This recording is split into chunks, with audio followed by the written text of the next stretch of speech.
I'm actually representing International Youth and Workers Movement, which is probably an entirely different subject to talk upon.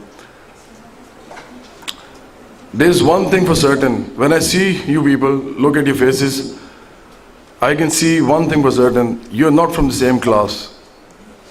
Are you? You might call yourselves as the middle class, but then middle class is segregated really. It is segregated into many portions, many sections.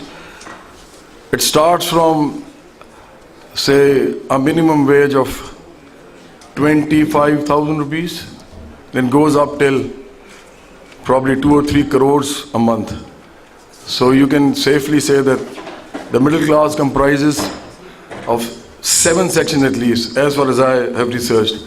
There is a highest middle class, there is a higher middle class, there is a higher middle class, there is a middle class, there is a lower middle class, there is a lower middle class, and then there is the lowest middle class. And all of these combined together, they only make 15% of the whole population of Pakistan. The other 85%, very sadly, is that discarded lot which we have pushed to the corner, who are not even sitting here. They are either working in the fields or they are working in the industries somewhere, in the factories. The minimum wage of Pakistan is 10,000 rupees. And in Punjab, I think it's 11,000 rupees. Do you think any one of you, of course we are from the different sections of middle class as we have already established here, but do you think that any one of us can live on 10,000 rupees a month? But people are living here in Pakistan on 10,000 rupees a month. 85% of us. Now this is a very grave situation. And then we talk about education, then we talk about health, and then we talk about employment. Isn't it a farce? It seems to me as a comic play of Shakespeare, because, the reality doesn't match with the facts here in Pakistan. So, I would actually like to ask you a few questions. I would not make it a discussion. I will not make it a speech here. I would rather like to make it a discussion, a dialogue, or a debate. Is it okay with you? So we can at least question each other and we can get the answers also.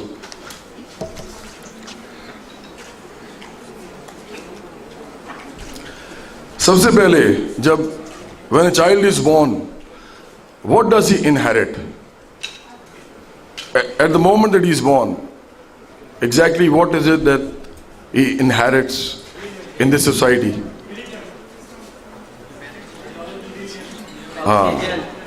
Oxygen.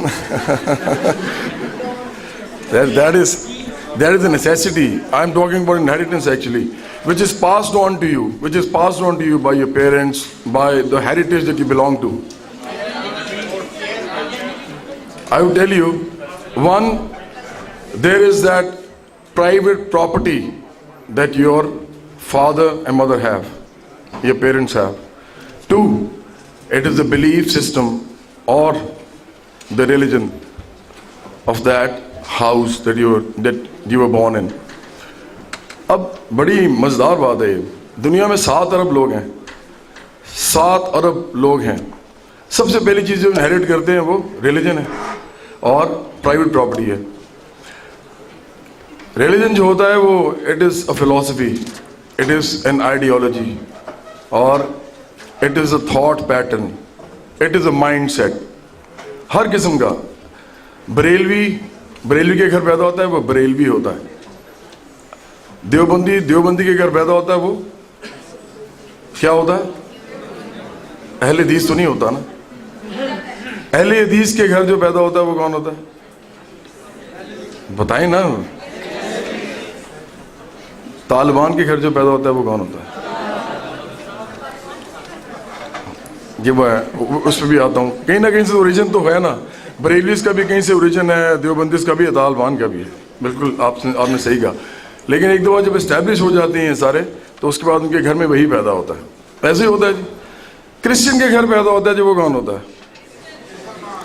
اور جو ہندو کے گھر پیدا ہوتا ہے وہ کون ہوتا ہے؟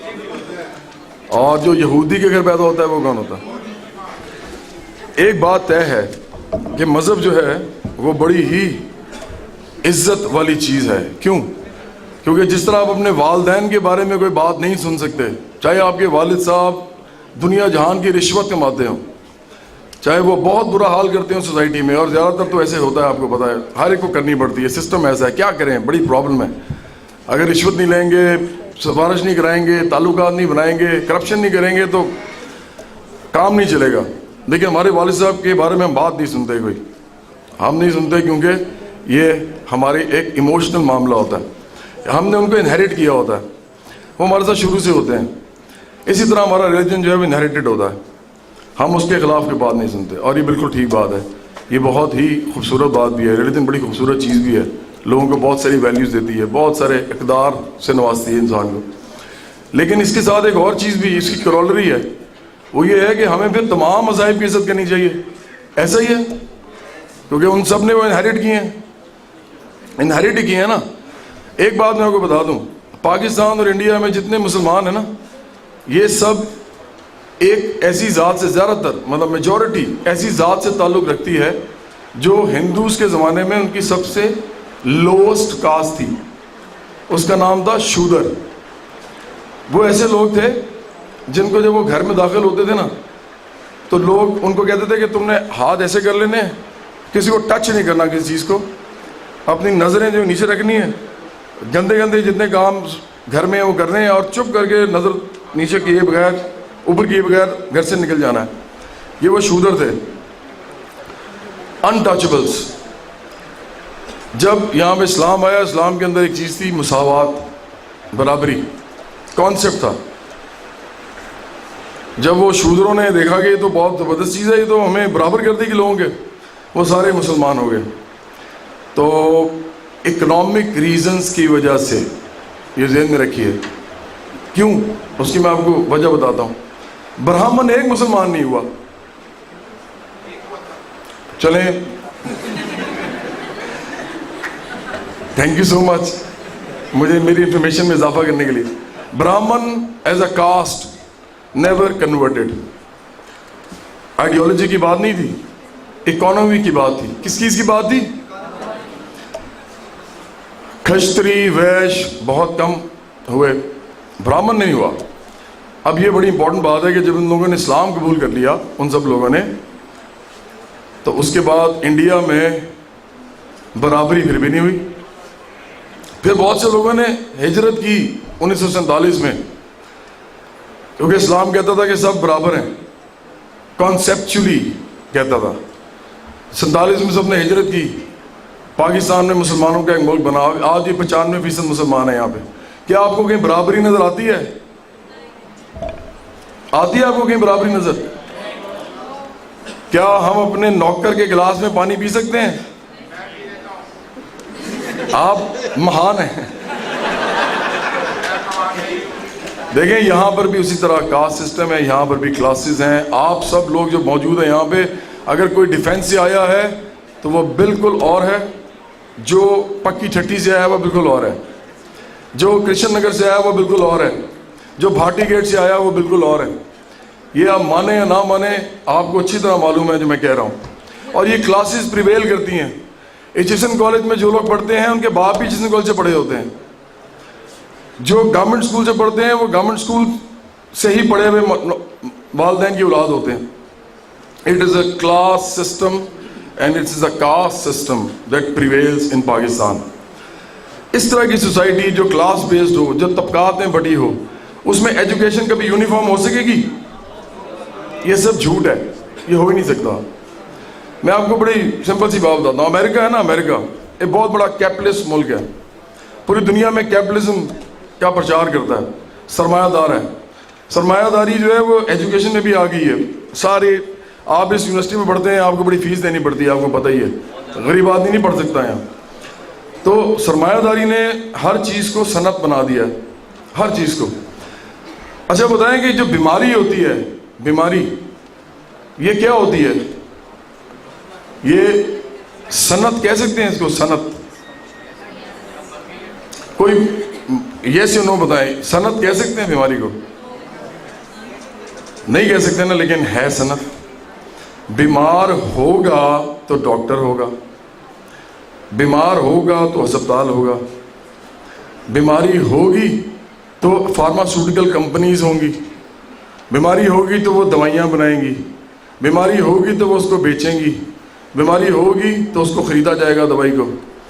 یہ پورا ہیلتھ سسٹم جو ہے یہ کس ایک صنعت پہ کھڑا ہوا ہے. What is that industry? Disease and industry in self. Crime کیا ہوتا ہے؟ Crime is an industry also. In any society where there are classes, وہاں کرائم ایک انڈسٹری ہوتا ہے. کرائم ہوگا تو وکیل ہوگا، کرائم ہوگا تو جج ہوگا. یہ سارے شعبے جو ہیں نا، یہ سارے شعبے اس کے ساتھ جڑے ہوئے ہیں. کرائم ہوگا تو پولیس ہوگی، کرائم ہوگا تو جیل ہوں گے. اگر کرائم ہی ہوگا تو یہ سب کیسے کھائیں گے؟ یہ تو بھوکے مر جائیں گے.